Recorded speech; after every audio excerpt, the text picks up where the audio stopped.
বাংলাদেশের ইতিহাসে এক মাইল ফলক। পাবনার রূপপুরে দাঁড়িয়ে আজ মাথা উঁচু করে আছে দেশের প্রথম পারমাণবিক বিদ্যুৎ প্রকল্প রূপপুর পারমাণবিক বিদ্যুৎ কেন্দ্র। একসময় লোডশেডিং ছিল আমাদের নিত্যসঙ্গী। শিল্প থেমে যেত, পড়াশোনা ব্যাহত হতো, জনজীবন বিপর্যস্ত হয়ে পড়ত বিদ্যুতের অভাবে। সেই বাংলাদেশ আজ প্রবেশ করেছে পারমাণবিক শক্তির যুগে। এ যেন অন্ধকার থেকে আলোর পথে এক ঐতিহাসিক যাত্রা। রূপপুর শুধু একটি বিদ্যুৎ কেন্দ্র নয়, এটি বাংলাদেশের প্রযুক্তিগত সক্ষমতা, জ্বালানি নিরাপত্তা এবং ভবিষ্যৎ পরিকল্পনার প্রতীক। অত্যাধুনিক নিরাপত্তা ব্যবস্থা, আন্তর্জাতিক মানদণ্ড, দক্ষ জনবল সব মিলিয়ে এটি দেশের সবচেয়ে জটিল ও মর্যাদাপূর্ণ অবকাঠামো প্রকল্পগুলোর একটি। এই স্বপ্নকে বাস্তবে রূপ দিতে প্রয়োজন ছিল সাহসী সিদ্ধান্ত, দীর্ঘমেয়াদী পরিকল্পনা এবং শক্ত নেতৃত্ব।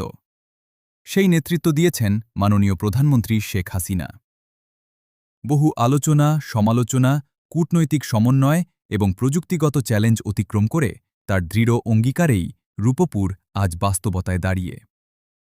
এই প্রকল্প চালু হলে জাতীয় গ্রিডে যুক্ত হবে বিপুল পরিমাণ নিরবচ্ছিন্ন বিদ্যুৎ, যা শিল্প কারখানা, কৃষি, শিক্ষা ও স্বাস্থ্য খাতে নতুন গতি এনে দেবে। কমবে জ্বালানি আমদানির চাপ, বাড়বে আত্মনির্ভরতা, শক্তিশালী হবে অর্থনীতি। রূপপুর আমাদের জানিয়ে দেয়, বাংলাদেশ এখন আর পিছিয়ে থাকা দেশ নয়। আমরা পারি, আমরা এগোই, আমরা ভবিষ্যৎ নির্মাণ করি। এটি শুধু একটি বিদ্যুৎ প্রকল্পের গল্প নয়, এটি উন্নয়ন, আত্মবিশ্বাস এবং দূরদর্শী নেতৃত্বের গল্প।